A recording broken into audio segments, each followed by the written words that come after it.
ऊपर हमेशा लगा रहता है, इसलिए मैं पटेल जी को बार बार साधुवाद देता हूँ। आइए सीधा सीधा कथा में जुड़ते हैं। आज हनुमत चरित्र के विषय में बोलना है।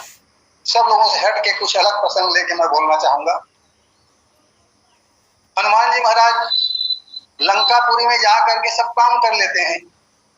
उन्होंने वन उजाड़ दिया, राक्षसों को मार दिया, लंकापुरी जला दिया, और वहां से लौटने का समय है।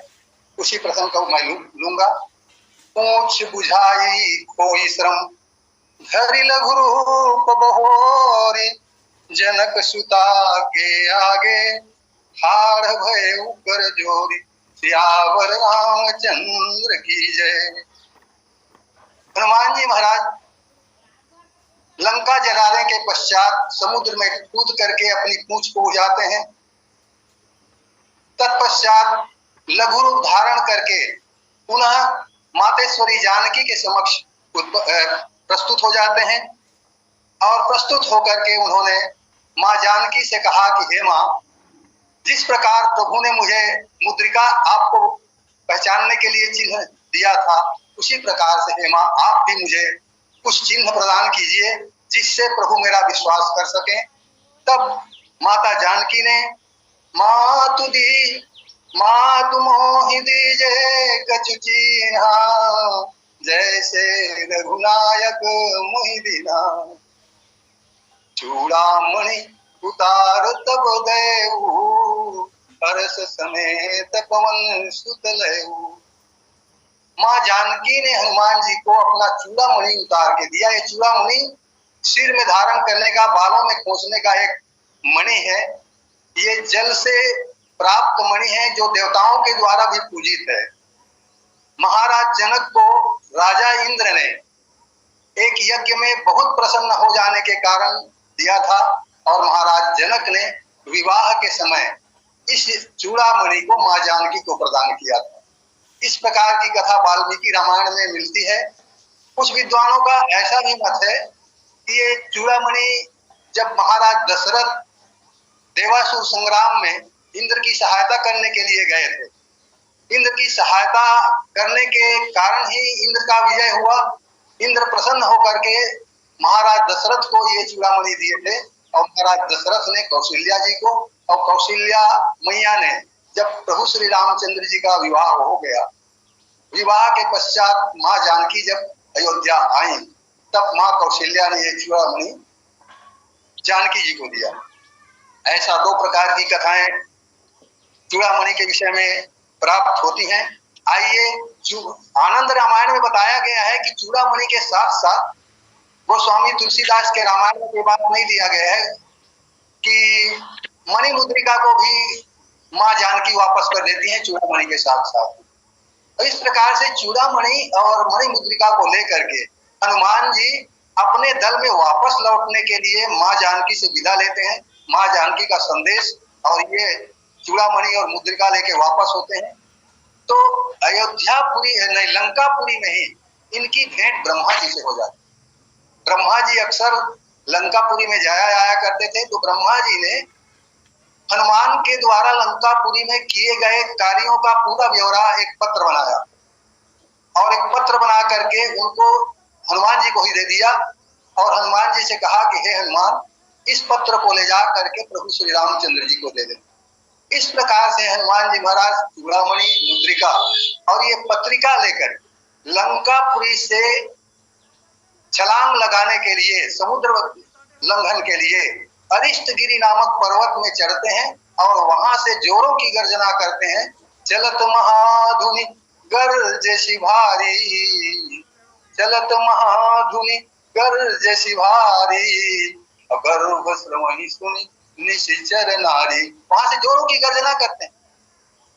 कुछ ही दूर गए थे, लंकापुरी में ही थे, एक ऋषि पर इनकी निगाह पड़ गई।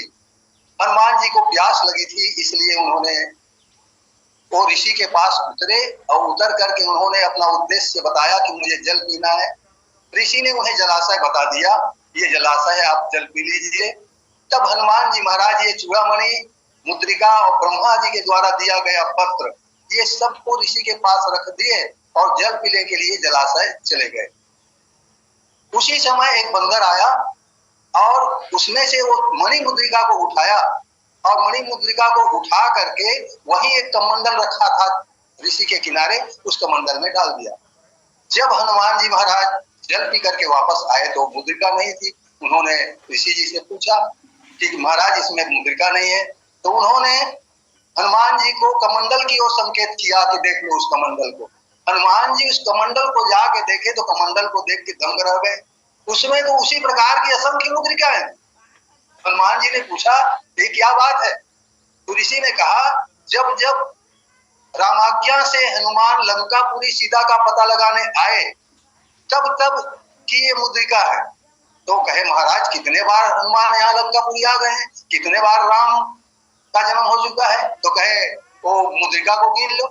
हनुमान जी महाराज उस कमंडल से अपने अंजलि में भर भर के मुद्रिका को निकालने का प्रयास करते हैं और निकालते निकालते मुद्रिका को थक गए। लगता था कि वह कमंडल अक्षय कमंडल था और उसमें से मुद्रिका निकल ही नहीं पाई। तब हार थक के हनुमान जी महाराज सभी मुद्रिकाओं को उस कमंडल में डाल दिए और कमंडल में डालने के पश्चात हनुमान जी में निरभिमानिता, अभिमान शून्यता आ गई। अरे मेरे पहले इतने हनुमान आ चुके हैं तो इसमें मेरी क्या गिनती है? और अभिमान शून्य होकर के हनुमान जी महाराज वहां से अपने साथियों की ओर जहां उनकी प्रतीक्षा कर रहे थे वहां फिर से बयान करते हैं। यहाँ गोस्वामी तुलसीदास जी ने लिखा चलत महाधुनि गर्जे भारी गर्व श्रवहि सुनि निशिचर नारी। आप लोग देखेंगे कि जब से हनुमान जी लंकापुरी से लौटे हैं तब से लंकापुरी में राक्षसों की उत्पत्ति बंद हो गई है। अन्यथा इसके पहले लंकापुरी में एक दिन में कितने राक्षस उत्पन्न होते थे इसका आकलन एक संत ने किया है। उसको मैं जरा सा आप लोगों को बताने का प्रयास करूंगा। वैसे तो सब लोग विज्ञ पर्सन है, सब जानते हैं, फिर भी कथा तो बार बार कहनी चाहिए और बार बार सुननी चाहिए। नख चौगुन बसुंत सप्त आकाश मिलाई इतने निशिचर एक दिन भय रावणपुर आई लखन सिया रामचंद्र की जय। एक दिन में नख चौगुन माने हमारे नख 10 और 10 करके 20 होते हैं, उसका 4 गुना कर दीजिए तो 4 गुना में 80 हो गया।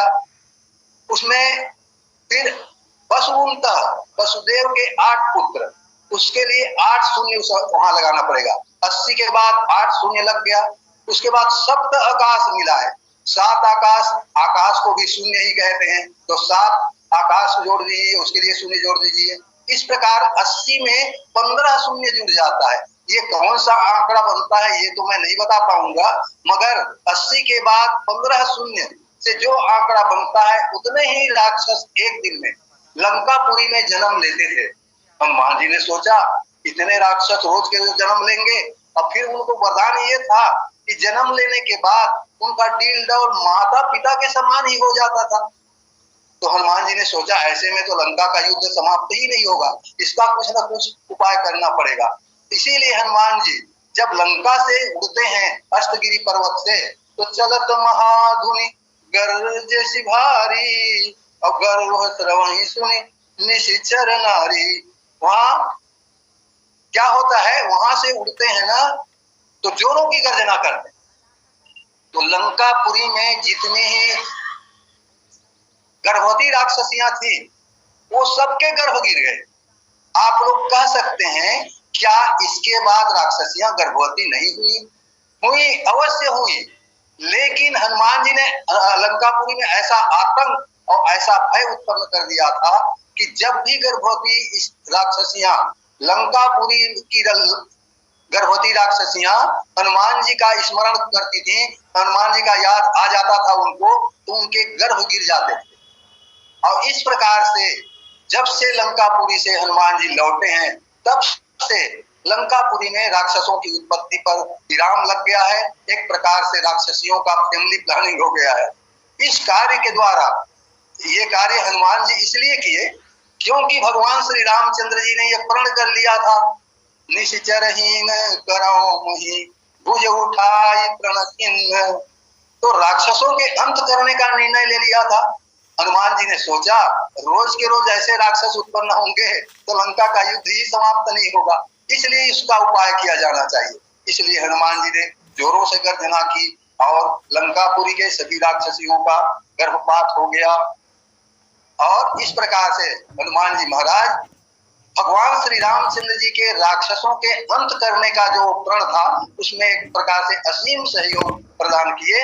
आइए हनुमान जी महाराज वहां से उड़ करके इस पार आ जाते हैं। नाग सिंधु एहि पार ही आवा, शब्द किलकिला कपिन सुनावा। हनुमान जी महाराज लंकापुरी से उड़ करके इस पार आ गए और इस पार आकर के प्रसन्नता के साथ ऐसी जोरों की किलकारी मारी, जो आवाज वहां उनके प्रतीक्षा में बैठे हुए वानरगण थे वहां तक पहुंच गई। वानरगण प्रसन्न हो गए, हनुमान जी की प्रसन्नता आप गए और उनको पता चल गया कि हनुमान जी राम जी का कार्य करके आ गए, अर्थात सीता जी का खबर लेके आ गए। बड़े प्रसन्न हुए। कुछ देर पश्चात हनुमान जी अपने साथियों के बीच में पहुंच गए। सब लोगों बड़े प्रसन्न हुए और प्रसन्न होने के पश्चात सब लोगों ने अंगद जी से मधुबन में फल खाने की आज्ञा मांगी। अंगद जी की अनुमति से सब लोग मधुबन से फल खाए और मधु पिया और सब लोग तृप्त होकर के फिर सुग्रीव के पास चले। अभी इस दल का नेतृत्व जामवंत जी कर रहे थे। जामवंत जी की अगुवाई में सब लोग सुग्रीव के पास पहुंचे तो सुग्रीव को जा करके जामवंत जी सूचना देते हैं कि नाथ काज किन्हु हनुमाना, राखे सकल कपिन के प्राणा। हे महाराज सुग्रीव, हनुमान जी ने प्रभु श्री रामचंद्र जी का कार्य कर दिया है और हम सभी वानरों के प्राणों की रक्षा की है। हनुमान सुग्रीव महाराज ये बात सुनते ही तुरंत हनुमान जी से मिलते हैं और हनुमान जी को अपने गले लगा लेते हैं। तत्पश्चात सब लोग मिल करके भगवान श्री रामचंद्र जी के पास जाते हैं। भगवान श्री रामचंद्र जी शिला पर बैठे हुए थे और इन वानरों को देखते ही प्रीति सहित सब भेंटे, रघुपति करुणा पुंज, पूछा कुशल नाथ अब, कुशल देखी पद कुंज, सियावर रामचंद्र की जय। भगवान श्री रामचंद्र जी ने सब लोगों की कुशल वार्ता पूछी। प्रभु तो सब पर कृपा करते हैं, सब पर निगाह रखते हैं। आज वानरों ने काम करके आया है, प्रभु के मन में बहुत उत्साह है। भगवान सबसे प्रिय बात करते हैं और सबकी कुशल वार्ता पूछते हैं। और हनुमान जी महाराज फिर लंका में हनुमान के द्वारा किए गए कार्यों को विस्तार से प्रभु श्री रामचंद्र जी को सुनाते हैं और कहते हैं कि प्रभु हनुमान जी ने आपका कार्य करके सीता जी का पता लगा के आ गए हैं। तब हनुमान जी को अपने किनारे प्रभु बुलाते हैं और उन्हें अपने हृदय से लगा लेते हैं। हृदय से लगा करके बड़ा प्रेम लेकर के फिर वे लंका में बंदनी माँ जगत जननी जानकी के विषय में पूछते हैं कि हे हनुमान, लंका में जानकी किस प्रकार से अपने प्राणों की रक्षा करती है। तब हनुमान जी ने बड़ी अच्छी बात कही कि हे प्रभु, नाम पाहरु दिवस निशि, ध्यान तुम्हार कपाट, लोचन निज पद जंद्रित, प्राण जाहि कही बाट, सियावर रामचंद्र की जय। आप कहते हैं इस प्रकार से प्राणों की रक्षा करती है। हे प्रभु, माँ जानकी दिन रात आपके नाम को जप किया करती हैं, वही नाम तो उसके लिए पहरेदार बन गए हैं। कैसे प्राण निकले? ध्यान तुम्हार कपाट, नाम का जप करते करते हे प्रभु आपका ध्यान करती हैं। हाँ, ध्यान ही तो उसका किवाड़ है, उसका दरवाजा है। और लोचन निज पद जंत्रित, और इस प्रकार से ध्यान करते हुए अपनी आंखों को अपने चरणों में लगाए रखती हैं और यही उसका ताला है। तो इस प्रकार से प्रभु जिस कक्ष में प्राण है उसमें किवाड़ लगा हुआ है, ताला लगा हुआ है। तो माँ जानकी का प्राण किस मार्ग से निकले, इस प्रकार से बहुत सुंदर जानकी की स्थिति का दर्शन भगवान श्री रामचंद्र जी को हनुमान जी कराते हैं।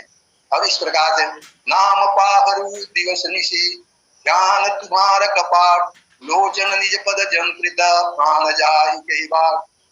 तत्पश्चात हनुमान जी ने बड़े विस्तार से जानकी के दुख का वर्णन भगवान श्री रामचंद्र जी से किया और जानकी के दुख का वर्णन करते करते हनुमान जी को लंका के दृश्य साफ दिखाई देने लगे। जानकी मैया के दुख को वो देख के आए थे, बड़े द्रवित हो गए थे, उनके आंखों में आंसू आ गया, कंठ अवरुद्ध हो गया और हनुमान जी ने कहा बस बस प्रभु, माँ जानकी का जो दुख है मैं जितना कह दिया उतना ही ठीक है, उससे ज्यादा अब आपके पास मैं नहीं कह सकता।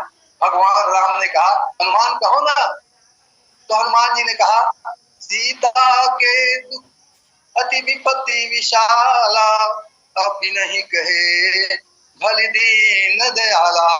हे प्रभु, हे करुणा निधान, माँ जानकी का दुख जो है वह बहुत विशाल है, उसमें मैं कहाँ तक वर्णन करूं, जितना कह दिया उतना ही ठीक है, क्योंकि अधिक वर्णन करूंगा तो आपको भी क्लेश होगा और आपका एक नाम दीनदयाल है और दिनों पर आप दया भी करते हैं, परंतु माँ जानकी के दुख को दूर करने में आपने विलंब कर दिया है। आपकी दीन दयालुता पर प्रश्न चिन्ह लग गया है प्रभु।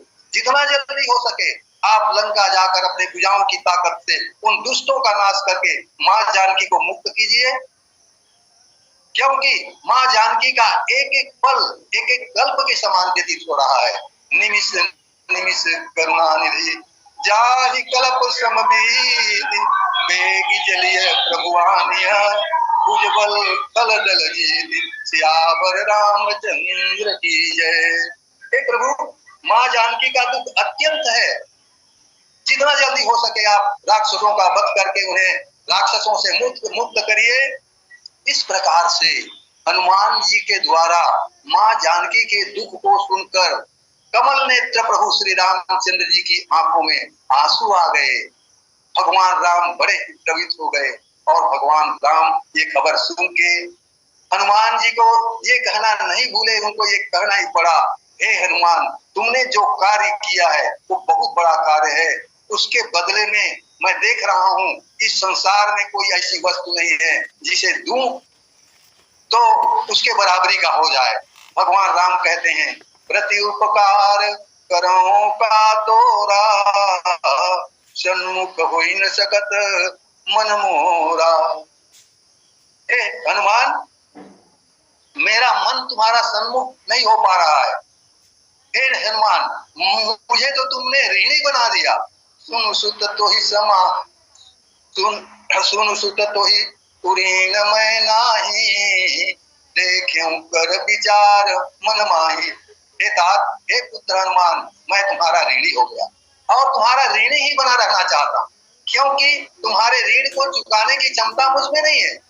तुम्हारे ऋण को चुकाने का अर्थ है कि यदि तुम इसी प्रकार से कोई तुम्हारे ऊपर विपत्ति पड़े और मैं तुम्हारी सहायता करूं, तब मैं उस ऋण से उपरी हो सकता हूं। परंतु हे पुत्र, मैं चाहता हूं कि तुम्हारे जीवन में किसी प्रकार का कोई संकट ना आए और मैं तुम्हारा ऋणी ही बना रहूं। इस प्रकार से भगवान श्री रामचंद्र जी बार बार हनुमान जी की ओर देखते हैं, कृपा दृष्टि से देखते हैं। भगवान की कृपा को महसूस करके हनुमान जी महाराज सुनी प्रभु बचन बिलोकी मुख, गात हरसि हनुमंत चरण परेउ प्रेमाकुल, त्राहि त्राहि भगवंत सियावर रामचंद्र की जय। प्रभु के वचन को सुन करके और प्रभु की नेत्रों की कृपा दृष्टि को पा करके हनुमान जी प्रेम में व्याकुल हो जाते हैं और भगवान के चरणों में गिर पड़ते हैं और भगवान के चरणों को पकड़ लेते हैं और कहते हैं कि हे प्रभु, मेरी रक्षा कीजिए, मेरी रक्षा कीजिए, त्राहि त्राहि भगवंत। इस प्रकार से हनुमान जी भगवान के चरणों में पड़े हैं। बार बार प्रभु चहई उठावा, प्रेम मगन तहि उठवन भावा। बार बार हनुमान जी को कृपा निधान भगवान श्री रामचंद्र जी उठाने का प्रयास करते हैं, परंतु हनुमान जी जो हैं भगवान के चरणों को छोड़ना नहीं चाहते, उठते नहीं। प्रभु कर पंकज कपि के शीशा, प्रभु कर पंकज कपि के शीशा, सुमरि सुदशा मगन गौरीसा।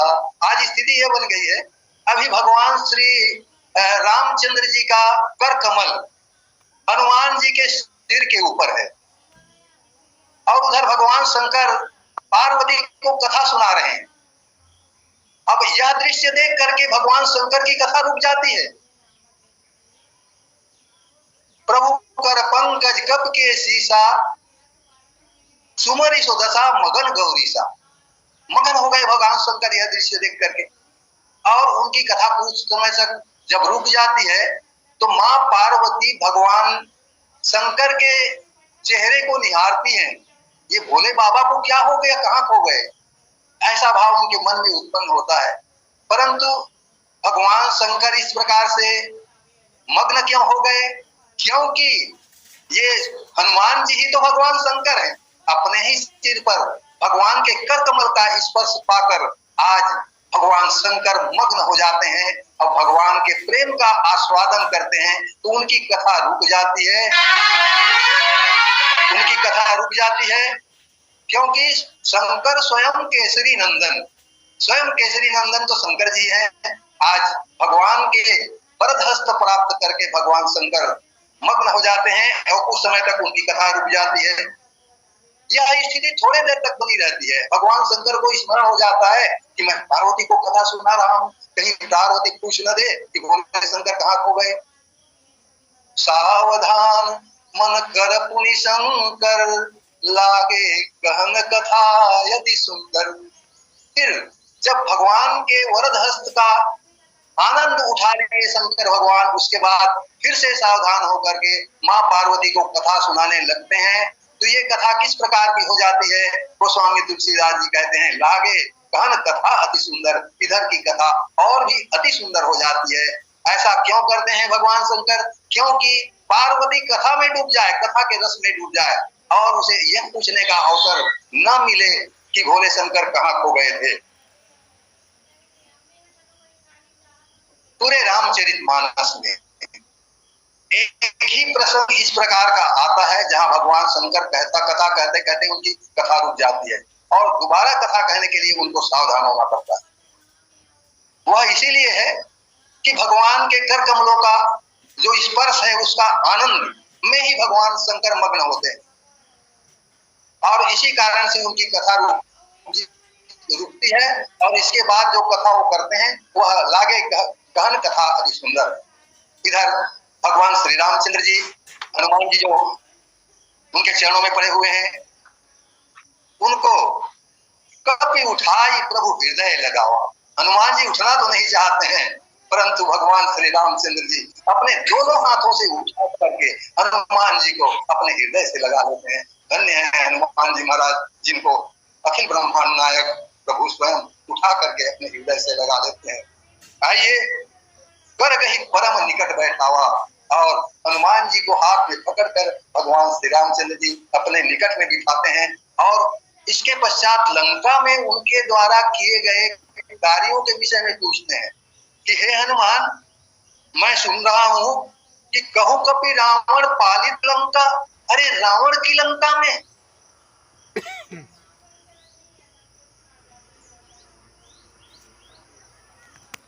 जहां लगे हुए हैं ऐसे वहां का बांका दुर्ग को तुमने।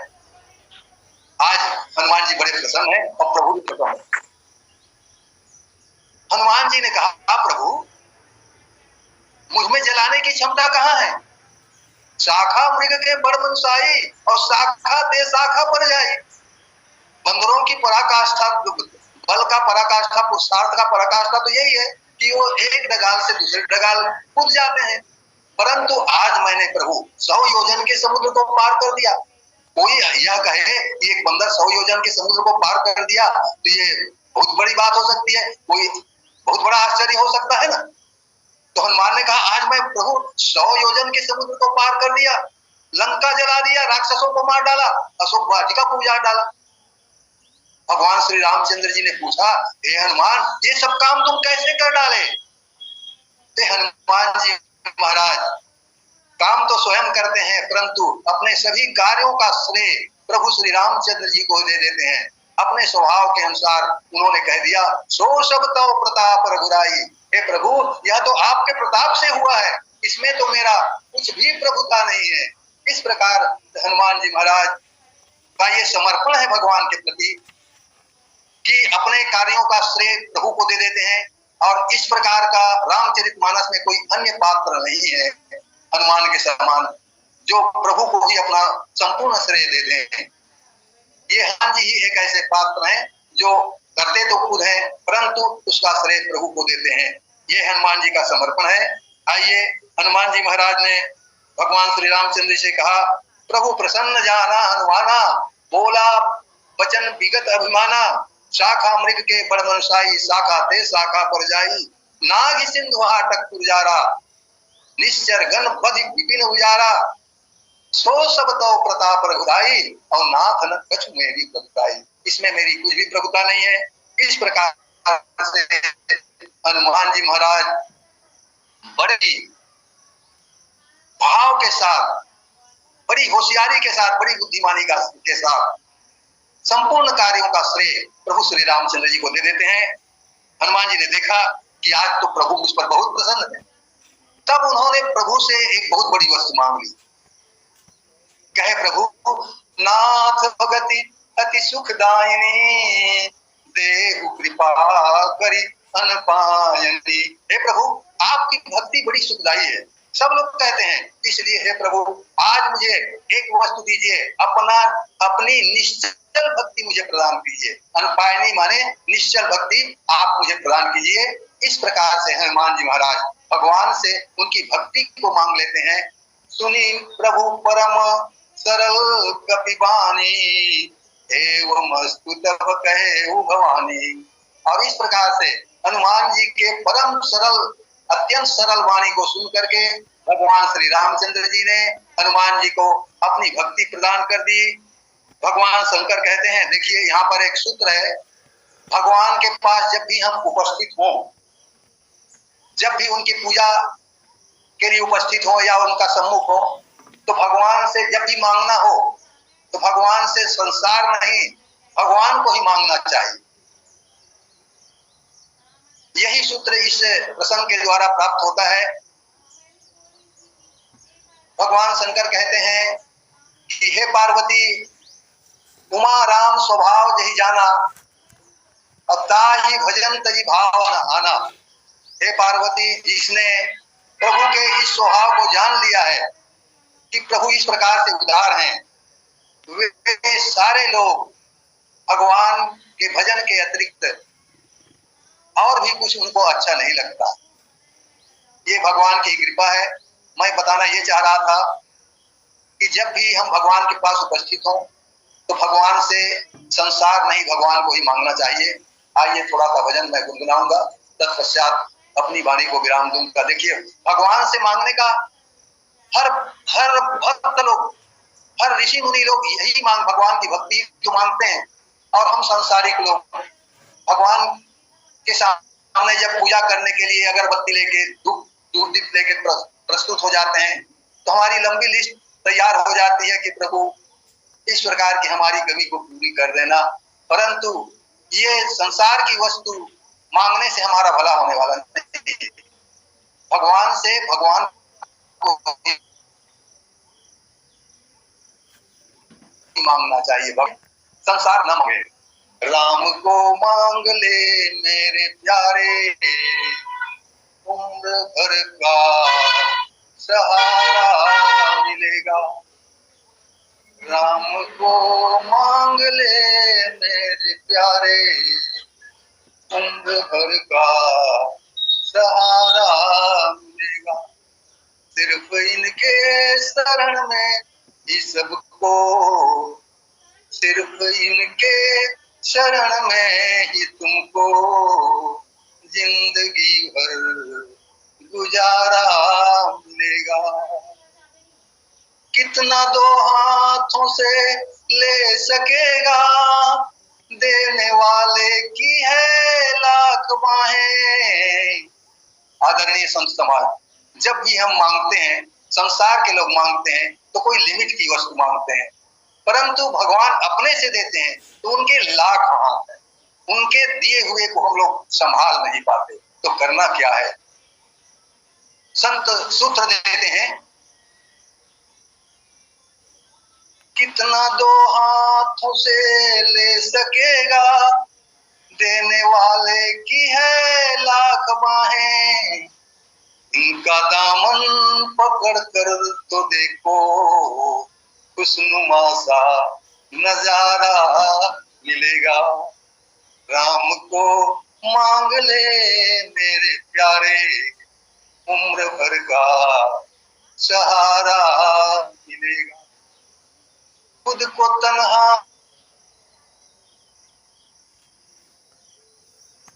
समो तू, जर्रे जर्रे में है ये समाया। खुद को तन्हा समझता है क्यों तू, जर्रे जर्रे में है ये समाया। दिल से आवाज देकर तो देखो, दुख में आवाज देकर तो देखो, कौशिला का दुलारा मिलेगा। राम को मांग ले मेरे प्यारे, उम्र भर का सहारा मिलेगा। उम्र भर का सहारा मिलेगा।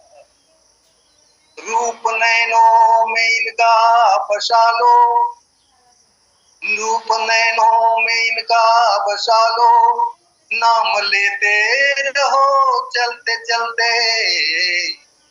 चाहे तूफान हो या भंवर हो, हर सफर में किनारा मिलेगा।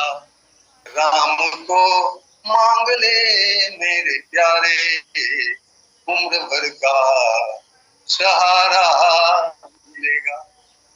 परम आदरणीय संत समाज, आज मुझे कथा कहने का अवसर प्राप्त हुआ। पटेल जी को धन्यवाद देते हुए और आप सब लोगों को प्रणाम करते हुए यहीं पर मैं अपनी वाणी को विराम देता हूं और आदरणीय पटेल जी को मंच में सादर आमंत्रित करता हूं। सियावर रामचंद्र की जय। बोलिए सियावर रामचंद्र भगवान की जय। बहुत बहुत धन्यवाद आदरणीय श्री साहू जी, आपके द्वारा श्री हनुमान चरित्र सुंदर कांड के आधार पर और आपको 46 सुधी श्रोताजन कभी श्रवण कर रहे थे। ऊंच हो जाई कोई श्रम धरी लघु बहोरी, जरक सुता के आगे फाड़ गए। तो क्रमांक 26 सुंदर कांड की तो ऐसे आपने कथा प्रारंभ किया था।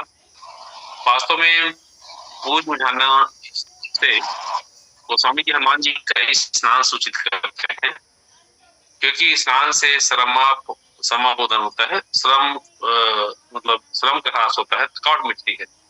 समुद्र जी का मनोरथ पूर्ण किया। उन्होंने मैनाक से कहा था कि मैं तो